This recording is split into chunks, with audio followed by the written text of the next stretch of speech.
Muy buenas tardes, bienvenidos a Noticias Globovisión Economía. Hasta ahora les saluda Mariana Martínez. Vamos a ver de inmediato la entrevista que vamos a realizar con José Ignacio Guarino. Está con nosotros acá en el estudio la tarde de hoy. Con él vamos a conversar sobre cómo va cerrando este primer semestre del año 2018 con nuevas sanciones establecidas para Venezuela y todo lo que tiene que ver con el mercado cambiario y el mercado de deuda.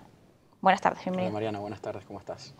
Bien, primero que nada, las últimas sanciones que establecía el gobierno del presidente estadounidense Donald Trump a la administración de Nicolás Maduro establece una cantidad de complicaciones para lo que es el desempeño de la economía, entre ellos la imposibilidad de utilizar las cuentas por cobrar que tenía PDVSA y que tenía la República para poder traer insumos necesarios para el país, como eran las importaciones. Quisiera primero que nada consultarte si consideras que los niveles de desabastecimiento que en algún momento señalaban voceros de la oposición que iban a ocurrir en el país y no ocurrieron hasta este momento, ahora podrían comenzar a verse. Sí, bueno, buenas tardes nuevamente. El tema financiero en Venezuela, y lo hemos hablado ya en anteriores oportunidades sobre lo que es el flujo de caja, cada vez se complica más y ahora lo complicas más con las sanciones. Lo que está buscando el gobierno norteamericano es básicamente tratar de ahorcar al Ejecutivo Nacional de manera de que no tenga acceso a ningún tipo de financiamiento, que pueda pagar sus cuentas por cobrar, que pueda también de alguna manera reestructurar, refinanciar lo que es la deuda financiera, porque hay que saber separar deuda comercial de deuda financiera.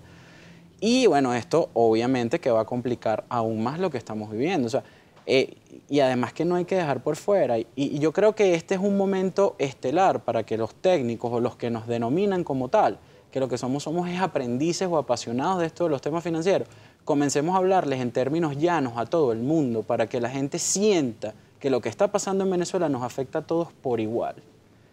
Ejemplo, tú vas a un centro de asistencia de salud y lo consigues, si es privado, lo consigues vacío, porque ya no hay ni siquiera en esos centros los temas para digamos, solventar los problemas de salud de las personas. O lo que hay es extremadamente costoso. ¿Por qué?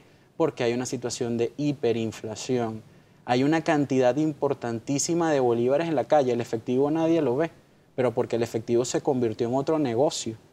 El efectivo, el dinero como tal, el papel moneda, se convirtió en un activo que lo están transando en ciertas y determinadas partes del país con sobreprecio. ¿En qué país se ve eso? Entonces, la situación de Venezuela es una situación de distorsión generalizada en lo que es lo económico. Y me preocupa que acabo de escuchar al presidente de la República, hoy recientemente juramentado, y habló de temas económicos en general. Y hace 2 días dijo de una comisión que van a llamar a los técnicos. Pero yo quisiera saber si a los que venimos a este tipo de programas nos van a llamar. Y si nos van a llamar, si nos van a escuchar. Si el señor Serrano Mancilla va a permitir que nos escuchen. Esos temas son importantes. Señalas varios puntos que se han señalado en los últimos días, específicamente esto que pedía el presidente de la República a la constituyente, ¿Sí? Armar una comisión especial donde incorporaran técnicos, donde incorporaran a representantes y expertos en la materia de diferentes áreas, señalaba incluso del sector privado.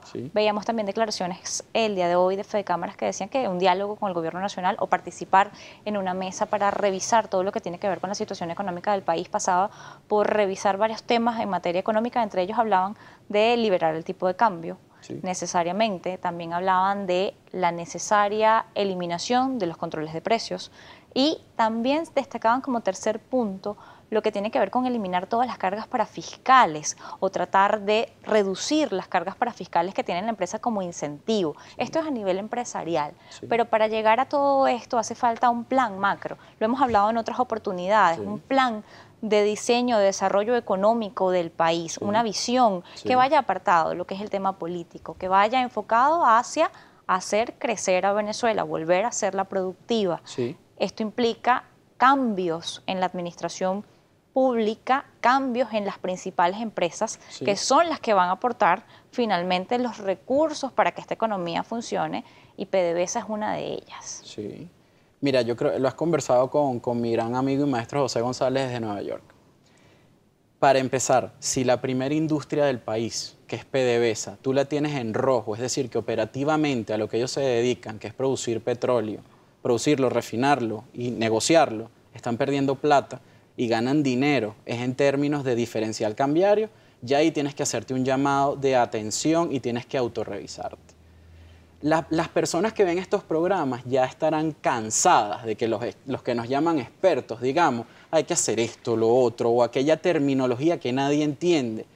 Pero el Ejecutivo Nacional hace lo que quiere. El problema, como tú bien lo dices, ya hay que separar lo económico de lo político. El presidente ya tiene su modelo político muy definido, ya va a estar hasta el 2025, bueno, esos son los resultados que se dieron para no entrar en temas políticos que no nos corresponden, pero ahora el tema prioritario es la economía, ya lo político pasó, ya tienes un año de Asamblea Nacional Constituyente y qué leyes económicas se han dado. Precisamente, y lo hemos hablado aquí, la economía no se gobierna por decreto. Aquí tiene que haber una negociación, y lo hablamos cuando aquella mesa en República Dominicana, pero una mesa de negociación económica.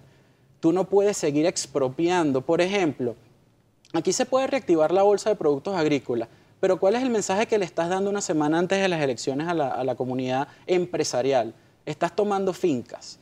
Kellogg's se va del país, y se va porque no hay condiciones económicas que te hagan viable un negocio en Venezuela. Tener y gerenciar un negocio en Venezuela es extremadamente complicado.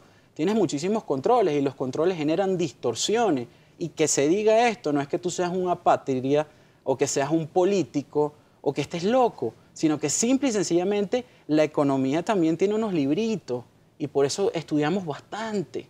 Y eso tenemos que unirlo con las expectativas que tienen las personas. Y en Venezuela la gente quiere comer, quiere vivir. Y en este momento en Venezuela prácticamente lo que se hace es sobrevivir por el tema económico. Hablaste de expectativas. Hay expectativas internas, efectivamente, en la población, en un sector muy descontento, en un sector que aún tiene esperanzas, y hay expectativas a nivel internacional, hay expectativas de pagos, hay expectativas sobre qué va a hacer este nuevo periodo, qué va a ser de este nuevo periodo de Nicolás Maduro frente a la presidencia de la República por 6 años más. Cuando lo vemos reelegirse nuevamente en el poder, tiene que hablar. Lo decía el mismo día, voy ahora a hacer los cambios en materia económica. Podríamos decir que lo está diciendo hace 4 o 5 años atrás, de la misma manera. Tuvo la oportunidad de hacerlo en el 2013. Sin duda. Tuvo esa oportunidad y en ese momento quizá no se sentía políticamente afianzado para hacer este tipo de cambios. ¿Estará en este momento en capacidad de hacerlo o está obligado a hacerlo? Mira, yo creo que ya es una obligación y no es la primera vez. Como tú muy bien lo acabas de analizar, quizás el presidente Maduro siente que esta victoria sí le pertenece ya a él. No es endosada del fallecido presidente Chávez como fue la primera. Sin embargo, tenemos 5 años, y hay que decirlo de manera descarnada, muy humilde, de desacierto tras desacierto en lo económico. O sea, tú no puedes seguir. El control de cambio, todo el mundo dice que hay que desmontarlo, ya va, pero eso es paulatino. Tú tienes que ir migrando hacia una unificación cambiaria, que muchas personas cercanas al presidente se lo dijeron en su momento. Y eso no es un tema que sea de imperialista económico ni nada por el estilo. O sea, las economías se manejan así, incluso las economías que tienen visión social. No me canso de enviarle el mensaje porque sé que ellos ven estos programas, de lo que sucedió en China, lo que sucedió en Vietnam, lo que sucedió en Bolivia, lo que de alguna forma en Nicaragua no es el mejor momento para hacerlo, pero económicamente también. Entonces, ¿por qué no tomar esos modelos? O sea, yo creo que ya llegó la hora del pragmatismo y dejar de un lado los orgullos, el no te quiero escuchar, el porque no piensas igual que yo no me sirve, porque allí ha estado el problema. Los técnicos somos eso, técnicos, damos recomendaciones, pero al final del día en Venezuela los tiempos políticos y económicos van diferentes. Pero ya el presidente Maduro yo creo que tiene que calzar ambos tiempos. Porque si no vamos a tener problemas, más de los que tenemos ya. El presidente hablaba el día de hoy de la necesaria una rectificación profunda. Sí. Señalaba entre esos aspectos el tema económico y finalmente quiero, antes de irnos a la pausa, dejarte una reflexión y es si efectivamente ¿Son las sanciones de Estados Unidos el problema que enfrenta Nicolás Maduro o es una rectificación interna? Una rectificación no solamente de Nicolás Maduro, sino también del sector opositor, que tiene que también hacer presencia y aportar ideas más allá de lo que señala. Seguir señalando el problema lo sabemos, todos lo conocemos y estamos cansados de relatarlo. Ahora buscar ideas, buscar soluciones, aportar al país. ¿Está este país en capacidad de unirse aun cuando no exista un espacio de poder que me vaya a corresponder? Me lo respondes al regreso de la pausa. Ya volvemos. Seguro.